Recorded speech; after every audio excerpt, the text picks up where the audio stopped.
ce qui s'est passé, un gros orage s'est abattu sur notre ville. Et évidemment, beaucoup de pluies diluviennes, beaucoup de coulées de boue qui viennent des hameaux, enfin des plateaux. Et évidemment, on a eu jusqu'à 80 cm d'eau, dont peut-être 20 cm de boue. Alors ça a été surtout ciblé sur le centre-bourg. Et on a eu la chance quand même, malgré tous les dégâts, de gros dégâts matériels, on a eu la chance qu'il y ait heureusement pas de victimes, pas de blessés. Cette boue, est-ce qu'on peut dire que les bassins de rétention ont joué leur rôle?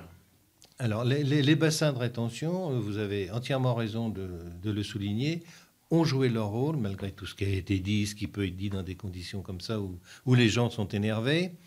J'avais moi-même le président hier des syndicats des bassins versants qui était dans mon bureau. Il est allé voir sur place. Il y a un bassin qui a fonctionné à 100% et il y a un bassin qui a fonctionné à 50-60%. Donc là aussi, il faudra peut-être envisager de nouveaux travaux, mais ça, évidemment, on verra ça avec les études qui sont faites par les bassins versants.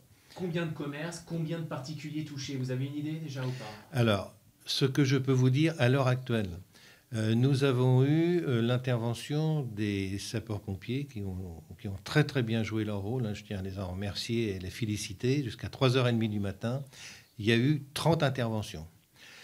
À ce matin, qui est jour de marché chez nous, on peut dire que je pense qu'il y a 2 ou 3 commerces qui n'ont pas pu ouvrir, dont la maison de la presse, que bien sûr je regrette vivement. Et les particuliers alors? Alors les particuliers sont tous malheureusement en train de nettoyer. Il y a une famille, je vous le disais, qui a été relogée à l'hôtel, et je suis actuellement à la recherche d'une maison pour les héberger, parce que la maison où ils habitaient est vraiment endommagée. Et au total, combien de particuliers sont touchés? Une trentaine de particuliers. Il y a des voitures aussi, des voitures qui ont été emportées. On a vu des voitures passer, rue Champmassé, les voitures ont passé sans chauffeur. Vous avez déjà vu une telle situation oui, à Auffay? Oui. Quand ça? C'était dans les... Alors, je pense que c'est en 99-2000, et ça doit être en 2004 aussi, où il y a eu des inondations. On a été très touchés, mais le fait d'avoir fait des bassins versants nous avait redonné le moral. C'est vrai qu'on pensait que ça allait pas arriver, mais là, ça a été tellement des pluies diluviennes que c'est une pluie d'orage, surtout. Ça a été bien ciblé sur notre ville.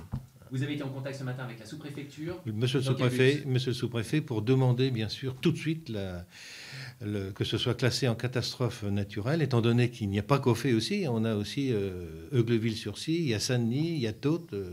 Et ça, ce sont les propos de monsieur le sous-préfet ce matin à 7h30. Et donc, je peux vous affirmer aujourd'hui que tous les dossiers pour les catastrophes naturelles, la procédure est déjà engagée. Je reçois dès ce matin tous les dossiers, et je reçois aussi beaucoup de doléances et beaucoup de personnes qui viennent me voir et auxquelles je compatis, parce que toutes les personnes sont peinées.